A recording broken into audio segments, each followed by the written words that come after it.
일어나라 빛을 발하라. 8월 22일 월요일 새벽 말씀의 시간입니다. 오늘은 로마서 12장 12장의 말씀을 함께 은혜로 나누도록 하겠습니다. 로마서 12장 1절에 보면 그러므로라는 단어로 시작을 하고 있습니다. 이것은 이 로마서 12장이 이 앞전에 있었던 전장들의 내용에 대한 결론이 시작되고 있음을 우리에게 암시하고 있지요. 그래서 로마서 12장부터는 우리가 어떻게 살아야 할지, 우리의 신앙이 무엇이며 또 무엇을 목적으로 살아야 할지에 대한 교훈들을 주고 있습니다. 자, 오늘은 그 가운데서 로마서 12장 1절부터 3절의 말씀을 본문으로 함께 나누도록 하겠습니다. 그러므로 형제들아, 내가 하나님의 모든 자비하심으로 너희를 권하노니 너희 몸을 하나님이 기뻐하시는 거룩한 산 제물로 드리라. 이는 너희가 드릴 영적 예배니라. 너희는 이 세대를 본받지 말고 오직 마음을 새롭게 함으로 변화를 받아 하나님의 선하시고 기뻐하시고 온전하신 뜻이 무엇인지 분별하도록 하라.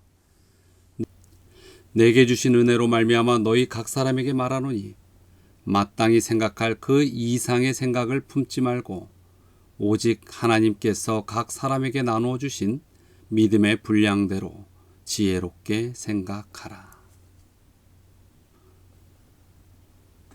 오늘 읽은 이 본문의 말씀 속에서 하나님께서는 사도 바울의 입술을 통하여 너희 몸을 산 제물로 드리라고 요청하고 계십니다. 구약에 많은 제사 제도가 있었고 모양이 있었지요. 그 구약의 제사 제도의 희생 제물은 죽임을 당한 동물들이었습니다. 그러나 오늘 이 본문에서 말씀하고 있듯이 그리스도인의 희생 제물은 죽은 동물이 아니라 산 사람인 것입니다. 이 말의 의미는 그리스도인 예배자, 그 성도들이 하나님을 섬기는 일에 바쳐진 그의 모든 힘과 능력과 더불어 살아있는 자신의 전 존재를 드리는 것이야말로 참 예배요, 또 예배의 제물이라는 것입니다. 그래서 이제는 죽은 동물이 제물로서의 역할을 하지 않습니다. 그리스도의 복음을 받은 자들이 살아있는 온전한 믿음의 삶이 주님 앞에 제물로 드려지는 것이죠. 자, 그렇다면 산 제물로의 모습은 과연 어떻게 이루어지고 있는가, 또 이루어져야 하는가? 그것을 오늘 말씀 속에 살펴보도록 하지요. 첫 번째는 이 세대를 본받지 말라고 하는 것입니다. 우리 로마서 8장 12절부터 14절에 보면 이렇게 표현하고 있습니다. 그러므로 형제들아, 우리가 빚진 자로되 육신에게 져서 육신대로 살 것이 아니니라. 너희가 육신대로 살면 반드시 죽을 것이로되 영으로서 몸의 행실을 죽이면 살리니 무릇 하나님의 영으로 인도함을 받은 사람은 곧 하나님의 아들이라. 이 로마서 8장의 말씀 속에서 참으로 육신의 삶, 육신대로 사는 것에 대한 삶의 모습에 대한 경고를 주고 있습니다. 육신대로 살면 분명 그 결과는 죽을 것이라고 이야기하는 것입니다. 그러나 영으로서 우리의 몸에 속한 이 육신에 속한 행실들을 죽이면 살겠다라고 이야기하고 있는 거죠. 그리스도인은 육체를 따라 살던 옛 습관대로 또 이 세대의 유행을 따라서 살아가는 그 모습대로 그렇게 살아서는 안 되는 것입니다. 그 반대로 마음이 새로워지고 또 새로운 삶의 형태와 습관, 즉 하나님의 백성으로서의 삶으로의 변화된 생활을 살아가야 한다는 것이죠. 그러기 위하여 이 세대를 본받지 말아야 하는 우리의 결단이 필요합니다. 이것은 세상에 대한 관심을 끊는 과정이고 또 세상의 수많은 흥미로운 것들보다 하나님을 알아가고 하나님 안에서 머물러 살아가는 것에 대하여 더 큰 가치와 흥미와 기쁨과 관심을 기울여 살아야 한다는 것입니다. 그리고 산 제물로서의 살아가는 두 번째로 마음을 새롭게 하고 변화를 받으라고 이야기하고 있습니다.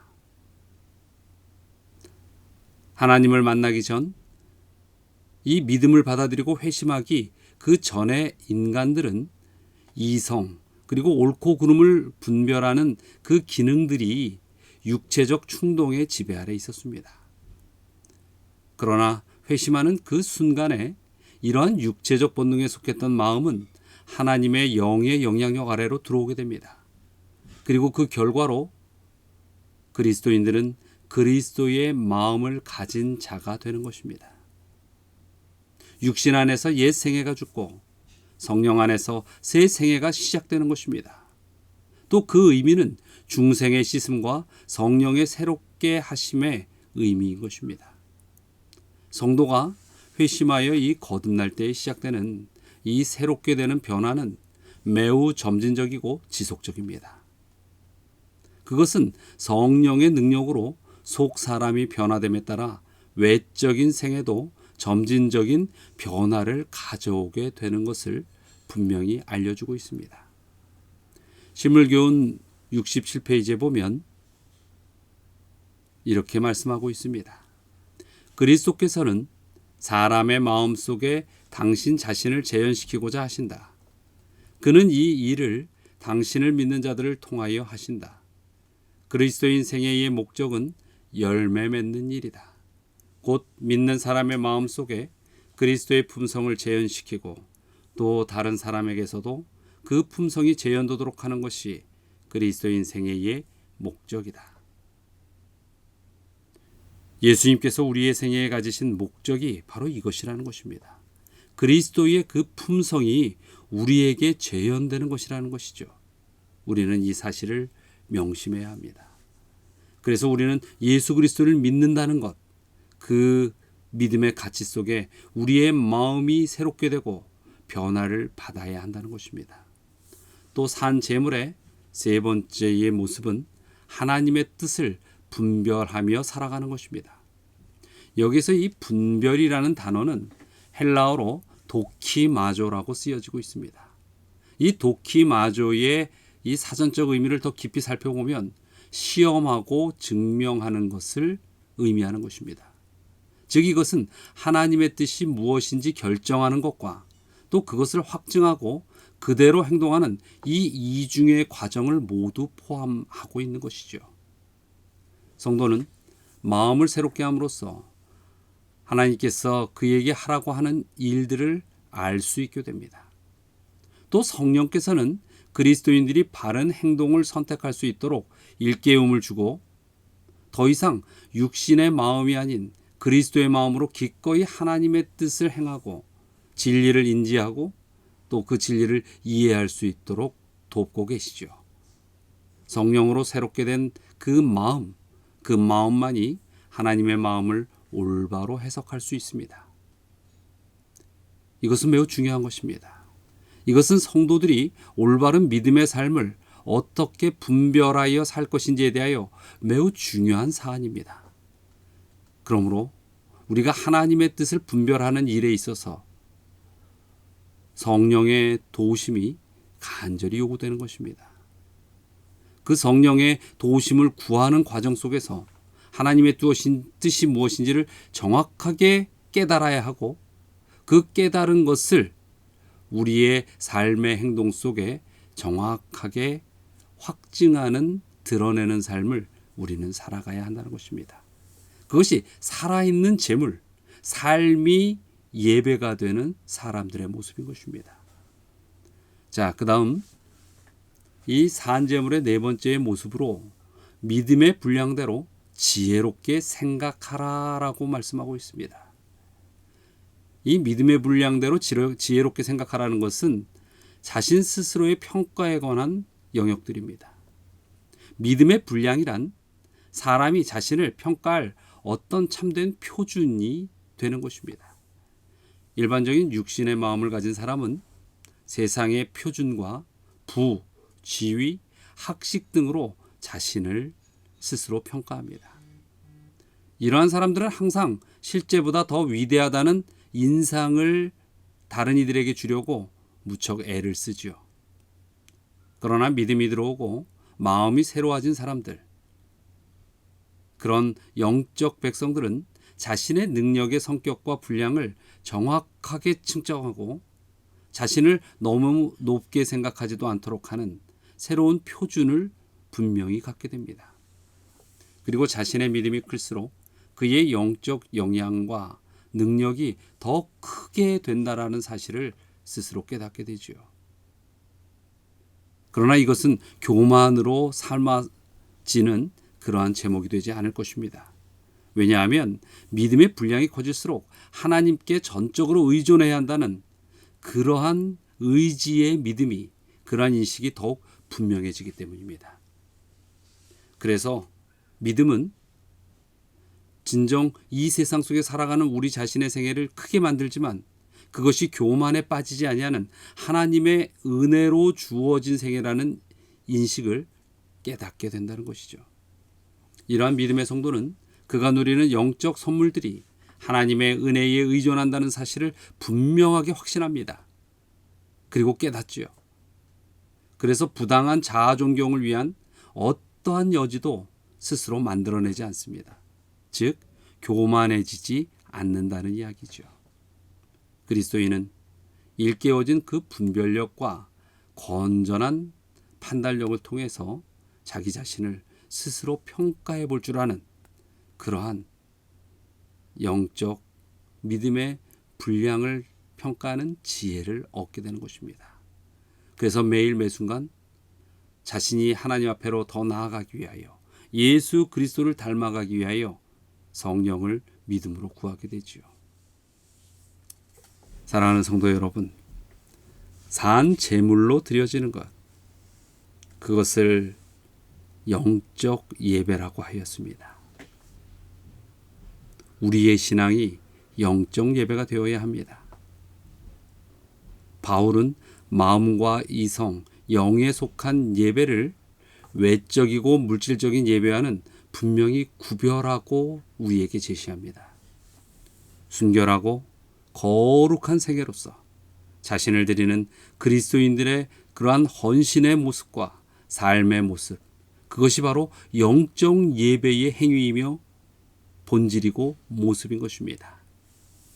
여러분, 산제물의 모습을 깊이 새기고 가지시게 되길 바랍니다.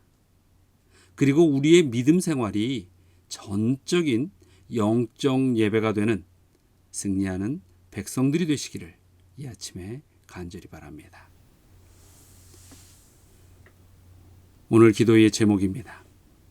첫 번째는 우리의 신앙과 품성이 영적 예배의 삶이 되도록 그렇게 기도합시다. 그리고 두 번째 기도의 제목입니다. 함윤석 청년과 허건한 집사님을 위하여 기도드리겠습니다. 특별히 허건한 집사님을 위하여 기도 요청을 간절하게 드립니다. 지난주 수요일 날 제가 방문을 다녀왔습니다. 정말로 많은 기도가 필요로 되고 우리 집사님 하나님의 도우심 가운데 모든 것을 믿음으로 맡기고 하나님의 인도하심 속에 승리할 수 있도록 성도님들 간절히 기도해 주시기 바랍니다. 자, 다 함께 기도하겠습니다. 사랑과 은혜가 많으신 하나님, 진정 저희가 주님을 믿는다 하는 이 신앙의 삶이 누구에게 보여지기 위한 삶이 아니요 오직 그리스도를 닮아가는, 그래서 그리스도께서 제시한 그 길들을 온전히 은혜롭게 따라 걸어가는 그러한 영적 예배의 삶이 되게 하여 주시옵소서. 또 우리 함윤석, 허건한 주님의 두 아들을 위하여 기도드립니다. 특별히 우리 함윤석 형제, 개원한 지 얼마 되지 않고 바쁘게 열심히 살아가고 있습니다. 그 개원한 병원에 하나님의 더 큰 은혜의 능력을 베푸셔서 진정 그곳에 드나드는 많은 환자들마다 온전한 치료 속에 은혜를 얻고 또 더욱 하나님께 나아갈 수 있는 기회도 허락하여 주시옵소서. 특별히 허건한 집사님을 위하여 기도드립니다. 지금 육신의 고통으로 인하여 매우 힘겨운 상황 속에 누워 계십니다.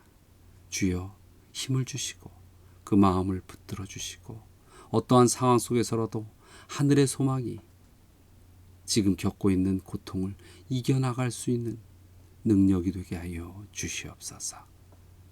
주님 앞에 주의 아들을 온전히 맡기오니 우리 허집사님의 심령 속에 그 어느 때보다도 더 강력한 성령의 능력이 임하여 주시옵소서. 오늘 하루 주의 믿음의 백성들 있는 처소에서 승리하는 하루가 될 수 있도록 또한 동행하여 주셨길 바라며 예수 그리스도의 이름으로 기도드리옵나이다.